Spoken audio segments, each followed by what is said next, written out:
আপনার পক্ষে কথা বলবে। এই জন্য নবীজি বলেন قال النبي صلى الله عليه وسلم كن عالما أو متعلما أو مستمعا أو محبا سبحان الله জোরে বলেন। আল্লাহ রাসূল বলেন আমার উম্মতের মধ্যে যদি 4টা গুণের কোন একটা গুণ থাকে আল্লাহ পাক তাকে maaf করে জান্নাত দিয়া দিবে। সুবহানাল্লাহ। 1 নম্বর গুণ কুন আলিমান, হে আমার উম্মত তুমি যদি আলেম হতে পারো, কোরআনের ইলম শিখতে পারো, কোরআনের তেলাওয়াত বিশুদ্ধভাবে যদি তুমি তেলাওয়াত করতে পারো, কোরআনের তরজমা শিখতে পারো, কোরআনের তাফসীর যদি তুমি শিখতে পারো, এর উপরে যদি তুমি আমল করো আল্লাহ পাক তোমাকে জান্নাত দান করবে। প্রশ্ন করতে পারেন হুজুর কোরআন পড়তে জানি না, অর্থ জানি না। আল্লাহ নবী বলেন তাহলে তুমি 2 নম্বর গুণ অর্জন করো, আও মুতাআল্লিমান, তুমি আলেম উলামা কোরআনের ছাত্র হইয়া যাও। সুবহানাল্লাহ। তুমি যদি কোরআনের ছাত্র হতে পারো এই হালাতে মারা গেলে তুমি জান্নাতে যাবে। এবার প্রশ্ন করতে পারেন হুজুর দেশ বিদেশ ব্যবসা বাণিজ্যের কারণে এখন আর মাদ্রাসায় আলেম ওলামার কাছে পড়ার আর আমার সময় নাই, বয়স হয়ে গেছে, এখন আমি আর পড়তে আমার সুযোগ হয় না। রাসূল বলেন আও মুস্তামিআন, তুমি কোরআন এবং কোরআন ওয়ালা আলেম ওলামার দিকে লক্ষ্য করো, তাদেরকে তুমি সাহায্য করো, তাদের সঙ্গে তুমি যোগাযোগ রাখো। এতটুকু যোগাযোগ যদি তোমার থাকে আল্লাহ রাসূল বলেন আল্লাহ এই ওসিলা maaf করে জান্নাত দান করবে। এবার প্রশ্ন জাগতে পারে হুজুর আমি তো এখন আমি সাহায্য সহযোগিতা করার মতো আমার সুযোগ নাই, যোগাযোগ করার সুযোগ আমার নাই। রাসূল বলেন আও মুহিব্বাত, তুমি কোরআনকে মুহাব্বত করো, তুমি কোরআন ওয়ালা আলেম ওলামা তলাবে আজিজ যারা কোরআন পড়ে কোরআন পড়ায় তাদেরকে মুহাব্বত করো। এই গুণ যদি তোমার মধ্যে থাকে আল্লাহ নবী বলেন আল্লাহ তোমাকে maaf করে জান্নাত দান করবে। বাইশা বাবা আজকে যেই বোধল তাহফিজুল কোরআন মাদ্রাসা, আসলে এই মাদ্রাসার এই মাদ্রাসার গোড়া কোথায়? এই মাদ্রাসার গোড়া হলো লোহে মাহফুজে। সুবহানাল্লাহ জোরে কোন সুবহানাল্লাহ। এই মাদ্রাসার মূল মাদ্রাসা ছিল লোহে মাহফুজে। সুবহানাল্লাহ। লোহে মাহফুজ থেকে এই কোরআনুল কারীমকে একজন শিক্ষক আর একজন ছাত্র, সুবহানাল্লাহ জোরে কোন, এই লোহে মাহফুজ থেকে কোরআনুল কারীম শিখাইলেন, পড়াইলেন একজন শিক্ষক, শিক্ষকের নাম আল্লাহ। জোরে বলেন আল্লাহ। কোরআন যিনি শিখাইলেন উনি কে? আল্লাহ আর রহমান,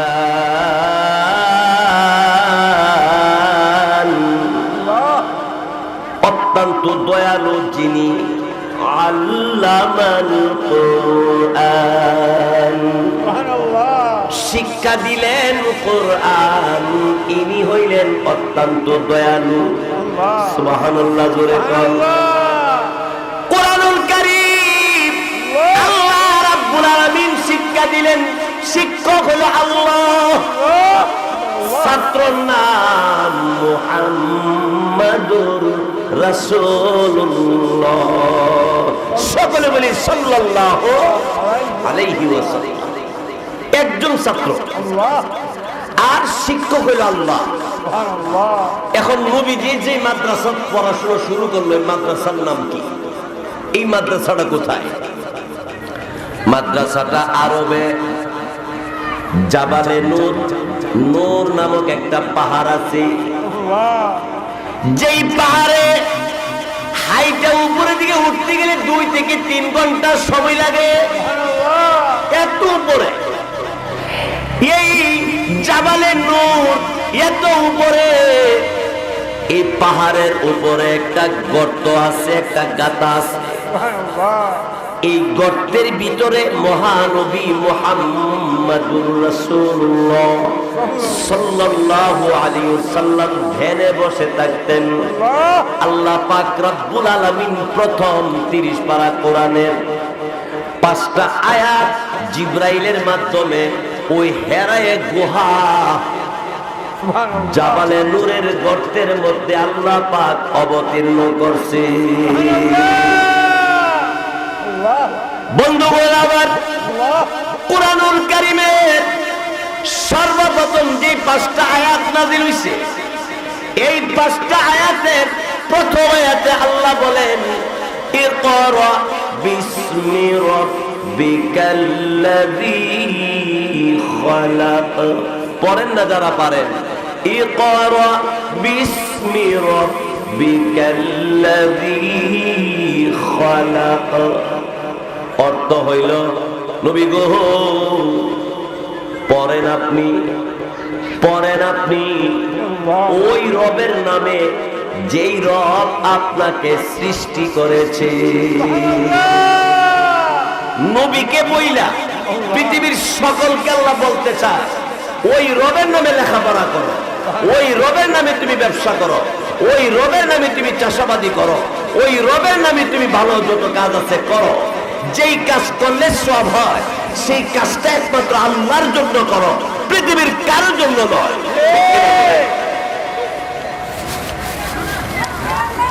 বাইশা বাবা আল্লাহ বলেন, নবীজি ওই রবের নামে পড়ুন আপনি, যেই রব আপনাকে সৃষ্টি করেছেন। বলেন এবার আপনারা আমাদেরকে সৃষ্টি করছেন কে? একসাথে বলেন আল্লাহ, আরো জোরে বলেন আল্লাহ। ও দুনিয়ার মানুষ, আল্লাহ আমাদেরকে মানুষ বানাইছি।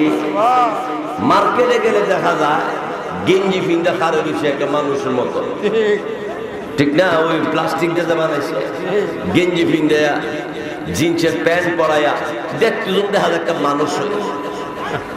আল্লাহ বলে, আকৃতি প্রকৃতি করতে পারবা, কিন্তু কথা বলার মতো, জ্ঞান দেওয়ার মতো, হাত পা নাড়ার মতো এরকম আমি যে মানুষ বানাইছি পৃথিবীর কেউ পারবে না, পারেও নাই। জোরে কন, এই মানুষ আল্লাহ বলে, আমি আল্লাহ নামে পড়ো, আমি আল্লাহকে ডাকো, আমি আল্লাহ তোমার মানুষ বানাইছি। হে মানুষ, কোন জায়গা দিয়া তুমি ঘোরাফেরা করো? বান্দা তুমি খেয়াল করো না? এই বান্দা, আমি তোরে মাথা দিলাম, চোখ দিলাম, নাক দিলাম, ঠোঁট দিলাম, জিহ্বা দিলাম, হ্যাঁ, এর মাঝখানেও আমি আল্লাহ বা তোর দাঁতের ব্যবস্থা করলাম। দাঁত না থাকলে তো আপেল জীবনও খাইতে পারতেন, চাবাইয়া পারতেন খাইতে, গোশত পারতেন খাইতে। আল্লাহু আকবার। দাঁতের গোড়াতে গোশত, এই গোশতের ভিতর দিয়ে এত সুন্দর মজবুত দাঁত আল্লাহ বানাইয়া দিছে, বান্দা যেন চাবাইয়া চাবাইয়া খাইতে পারে। হ্যাঁ, মেশিন বাইরেছে এখন, মেশিনে ফেসা রস বানাই দিলে ডুব গিলতে পারবা, কিন্তু মজা বেমজা বুঝতে পারবা। যেমন গয়ম, পেয়ারা, এটার ফেসা খাইলে যে মজা লাগবো, কামড় দা চাবাইয়া খাইলে এটার মজা আলাদা, ঠিক কিনা? জোরে কম। এই বান্দা, আমি আল্লাহ রাব্বুল আলামিন তোরে মানুষ বানাইছি, কিন্তু মানুষ বানাইতে গিয়া করে যেখানে যে অঙ্গটা দেওয়ার দরকার সেখানে আমি আল্লাহ এই অঙ্গ লাগাইছি। ঠিক কিনা জোরে কোন? দেখেন একটা কথা বলি, চোখ দুইটা যদি সামনে না দিয়ে পিছনে লাগাই দিত তাহলে পিচ্ছা দাও লাগবে। ঠিক কিনা জোরে কোন?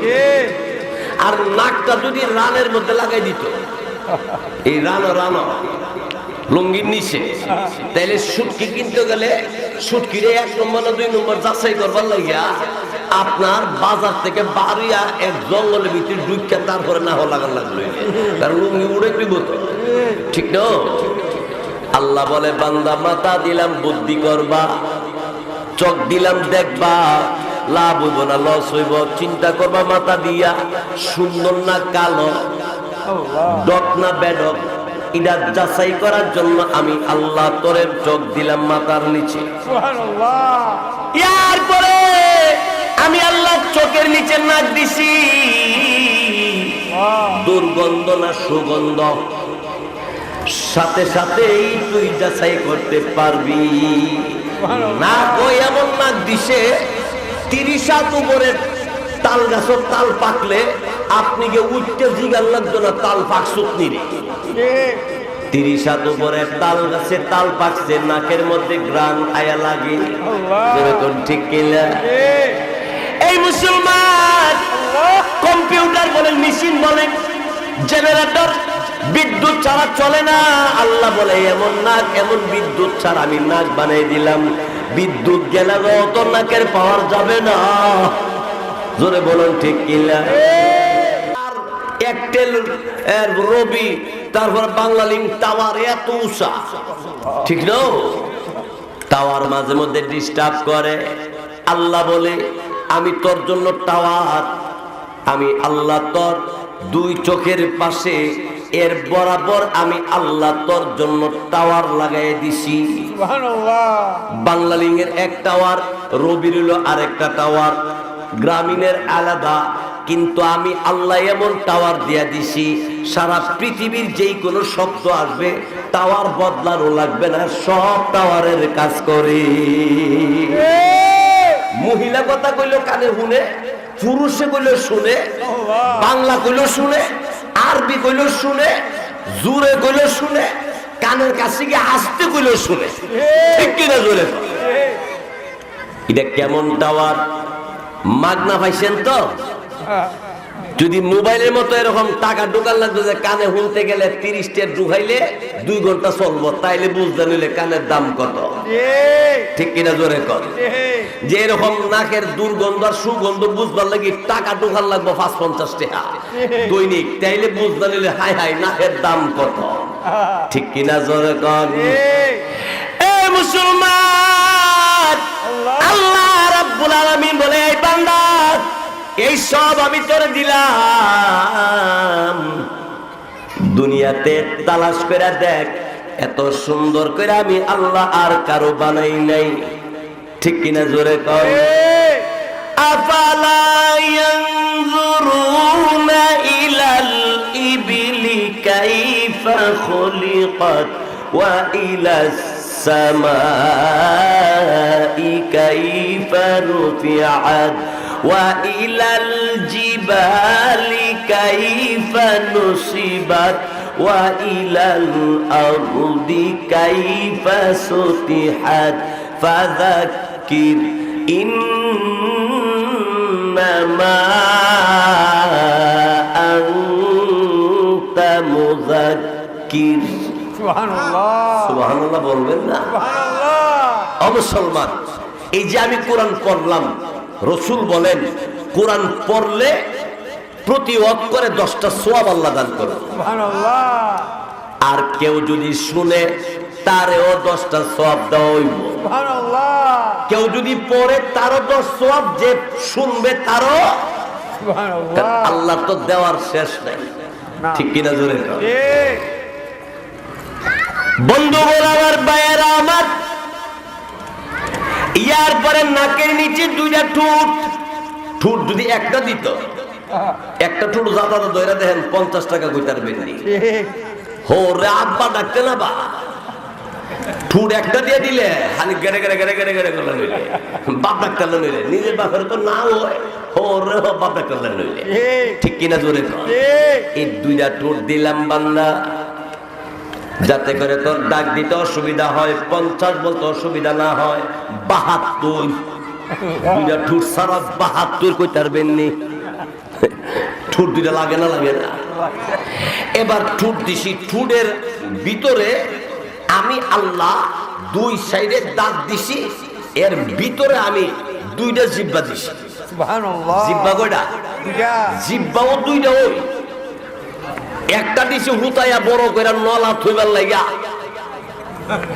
ঠিক কিনা জোরে কর আর একটা দেখবেন ভিতরে এখন জুরিলা লইছি এটা আল্লাহ জিবলা কয় আমরা না কি জিবলা কয় আল্লাহ জিবলা আমার বাড়ি সে ফয়াক নরসিংসার এলাকাতে আমার বাড়ি ভাইরা আমার বন্ধুরা আমার এই জিহ্বার মধ্যে থোয়ার পরে মজা খুব বেশি এখন ডুব গিলতে গেলে এটার একটু ফ্যাশন লাগবো আল্লাহ বলে দুই সাইডে দাঁত দিছি দাঁত সামনেরটা যেমন ভিতরে সাইডেরটি কি এমন ভিতরে সাইডেরটি একটু গাইল গাইল বানাই দিছে যাতে সবাই থাকে যখন ঠিক কিনা এরকম সামনেরটির মতো যদি সাইডেরটি দিত তা সবাই চললেন ঠিক কিনা এই বান্দা আমি আল্লাহ রাব্বুল আলামিন জিহ্বা দিছি এমন জিহ্বা যেই জিহ্বাটা কড়া না মিডা মিষ্টি না কষ্টি যাচাই করার জন্য চোখে পারবে না মাথাও পারবে না নাকেও পারবে না ঠুডেও পারবে না জিহ্বা দেওয়ার সাথে সাথে চিনি না লবণ যাচাই করে দিব ঠিক কিনা লবণ যদি আপনি মাথার মধ্যে বস্ত্র নিয়ে রাখেন তো কইতার তো না লবণটা কিটা আর একটা দানা খালি আপনি জিহ্বার আগারত লাগাইবেন কোন সর্বনাশ লবণ ফালাইয়া দেন গড় ঠিক কিনা এটার নাম হলো জিহ্বা বিদ্যুৎ চলে গেলে কম্পিউটার বন্ধ জেনারেটর নষ্ট হয়ে গেলে ঘর অন্ধকার কিন্তু বান্দা আমি এমন জিহ্বা দিছি দিনের 3টার সময় যেমন কাজ করে রাতের 3টার সময় জিহ্বা একই কাজই করে ঠিক কিনা বাতি বুত্তি যা আছে সব নিবাইয়া মুখের মধ্যে চিনি দিবেন জিহ্বা কইব ডায়াবেটিস করলাম বাড়বো আমি গিলতাছি কিন্তু এখন আপনি বুঝ জানো গিলুম না গিলতাম না ঠিক না লবণ দিলে সার সর্বনাশ সাংঘাতিক কড়া আল্লাহ বলে পড়বে পড়বে তোর আমি সাজাইছি এই বান্দা তুই আমি আল্লাহ পাকের কোরআনুল কারীমের এই জবান দিয়ে তেলাওয়াত করবি আমি মাওলারে আল্লাহ আল্লাহ আল্লাহ বলে তুই ডাক মারবি আমি মহান আল্লাহ পাক তোর ডাকের জবাব দেওয়ার জন্য আমি ঘুমাই না রে বান্দা সুবহানাল্লাহ আমার মাওলা ঘুমায় না মুসা আলাইহিস সালাতু ওয়াস সালাম আল্লাহরে জিজ্ঞাসা করছে আল্লাহ তুমি ঘুমাও না কে লাগা আল্লাহ বলেন মুসা নবী আমি কেন ঘুমাই না আমার বান্দা আমার বান্দি গভীর রাত 3টা বাজে সব মানুষ ঘুমের ঘরে ঘুমিয়ে আছে পেটের ব্যথা মাথা ব্যথা শরীর জটিল কঠিন অসুস্থ হয়ে গেলে ওই রোগী সহ তার প্রতিবেশী আমি আল্লাহরে আল্লাহ করে যখন ডাক মারবি আমি যদি ঘুমায়া যাই আমার বান্দার ডাকের জবাব দিব কে জোরে বলে আল্লাহু আকবার একসাথে বলে আল্লাহু আকবার ভাইয়ের আমার বন্ধুরা আমার সেই জন্য মুসলমানেরা আমার মাওলা পাকের জিকির রাসূল বলেন হাদিস শরীফের মধ্যে আছে আল্লাহ রাসূল বলেন উত্তম জিকির হলো লা ইলাহা ইল্লাল্লাহ পড়েন সবাই লা ইলাহা ইল্লাল্লাহ লা ইলাহা ইল্লাল্লাহ আর দোয়া করবে আলহামদুলিল্লাহ আলহামদু দিয়া দোয়া আরম্ভ করা, লা ইলাহা ইল্লাল্লাহ দিয়া আল্লাহর জিকির আরম্ভ করা। সাহাবাই কারাম নবীকে বললেন, নবী গো, আল্লাহর জিকির লা ইলাহা ইল্লাল্লাহ। রাসূল বলেন, সাহাবীরা রে, আল্লাহর জিকির 24 ঘন্টাই তোমরা করবা। সুবহানাল্লাহ। কয় ঘন্টা? 24। আল্লাহর জিকির কয় ঘন্টা করবেন? 24 ঘন্টা। প্রশ্ন করবেন, হুজুর আমি তো দোকানদারি করতে হয়, আমার তো চাকরি করতে হয়, তাহলে আমি চাকরি করব না জিকির করব? নবীজি বলেন, হে আমার উম্মত, দোকানে বসে গেছো, বিসমিল্লাহির রহমানির রহিম বলে তুমি দোকান খুলছো, আল্লাহর জিকির হয়ে গেছে গা। সুবহানাল্লাহ। কাস্টমার আসছে, আসসালামু আলাইকুম ওয়া রাহমাতুল্লাহ, আল্লাহর জিকির হয়ে গেছে। কাস্টমারের সাথে সুন্দরভাবে ব্যবহার করে মালামাল বেচলা, বেচার পরে আলহামদুলিল্লাহ বলছো, আল্লাহ ও আল্লাহ আমি আজকে 600 টাকা বিক্রি করলাম, আলহামদুলিল্লাহ। আলহামদুলিল্লাহ। বেচা হইছে, আলহামদুলিল্লাহ। সুবহানাল্লাহ বলবেন না? সুবহানাল্লাহ। দেখেন তাহলে দোকানের ভিতরে বসেও কি আল্লাহ জিকির করার ব্যবস্থা আছে? আছে। আর দিলে দিলে, আর জবানে জবানে আল্লাহ আল্লাহ, লা ইলাহা ইল্লাল্লাহ ইল্লাল্লাহ, আল্লাহ। জবান তাজা হয়ে থাকবে, দিল জেতা থাকবে। এই অবস্থার মধ্যে যদি কোনো বান্দা মারা যায়, রাসূল বলেন সুজা জান্নাতে চলে যাবে। দিল আর জবান জিকিরের দ্বারা তাজা করবে, জিকিরের দ্বারা উজ্জ্বল করবে, আল্লাহ পাক তাকে ডাইরেক্ট জান্নাতের মধ্যে যাওয়ার তৌফিক দান করবে। সুবহানাল্লাহ। আর জোরে কোন সুবহানাল্লাহ। রাস্তা দিয়ে হাঁটতেছেন, আল্লাহর জিকির আছে না নাই? আছে।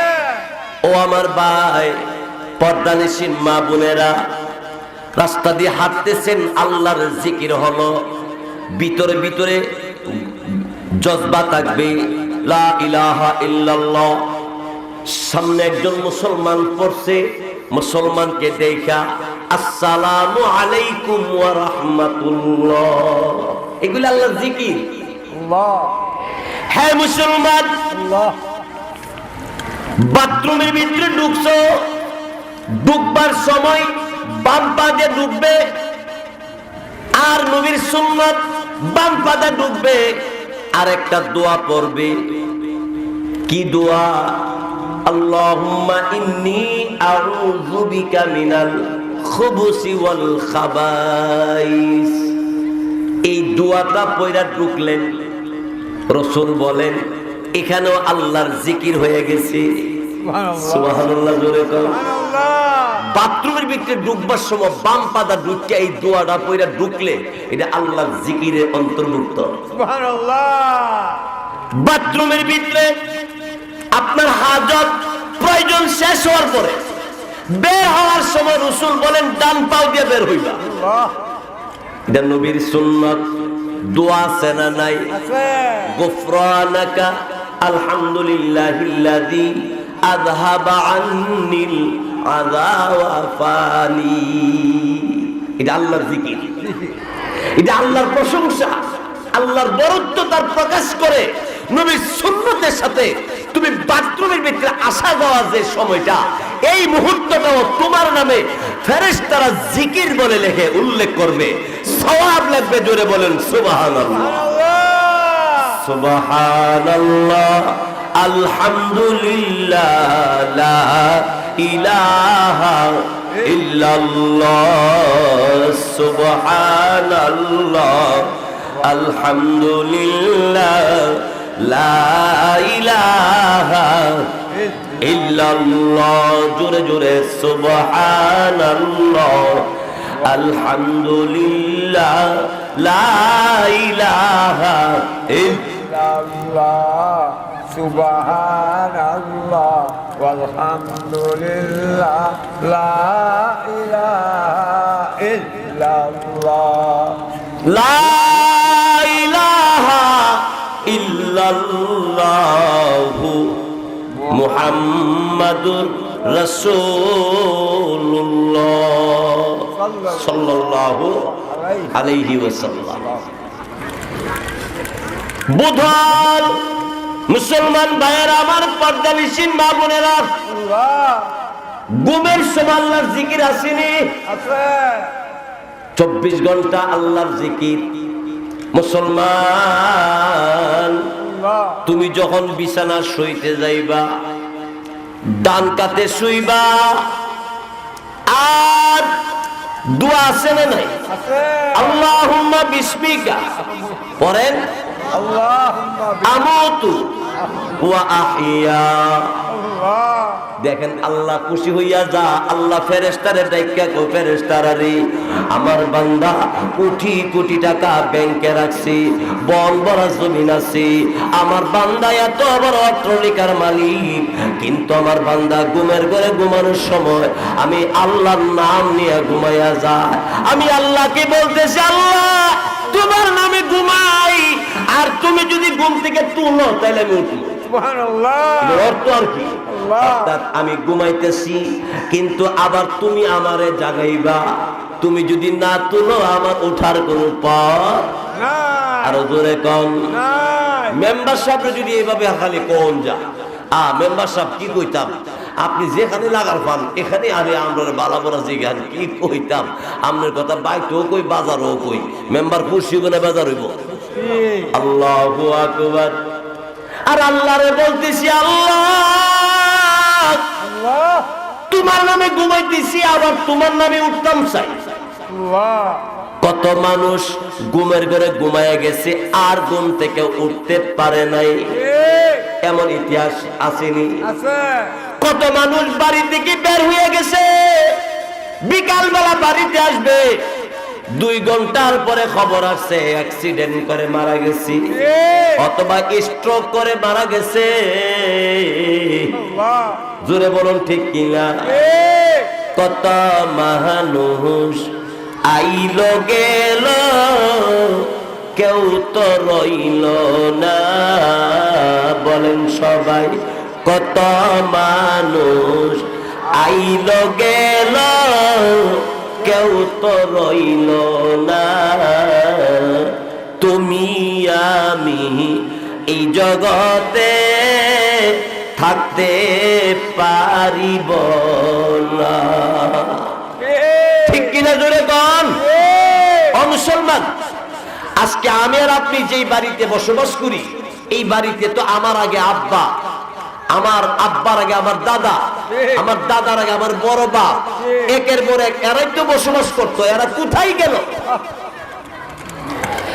এমন একটা কবরে গিয়ে ঘুমাইছে, বোধন কবরস্থান আছে, কবরস্থানের পাশে দাঁড়াইয়া একটু খেয়াল করবেন, এই কবরের ডাক্তার আছে, এই কবরে বড় ইঞ্জিনিয়ার আছে, এই কবরে বড় সর্দার আছে, এই কবরে বড় ধনী মানুষ আছে, এই কবরে বড় শক্তিশালী মানুষ আছে, কিন্তু ডাক্তার বলেন, পীর সাহেব বলেন, আলেম বলেন, আর ইঞ্জিনিয়ার বলেন, সর্দার বলেন, কিন্তু কোনো আওয়াজ কবরস্থানের মধ্যে নাই।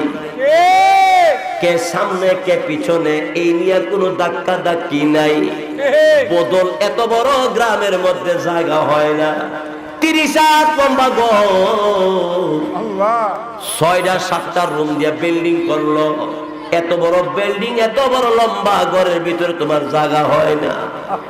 কিন্তু তুমি কি একবার চিন্তা করো না, ওই কবর, যেই কবরের ভিতরে সামান্য জায়গা, যেই কবরের ডাইনে বামে জানালা নাই, দরওয়াজা নাই,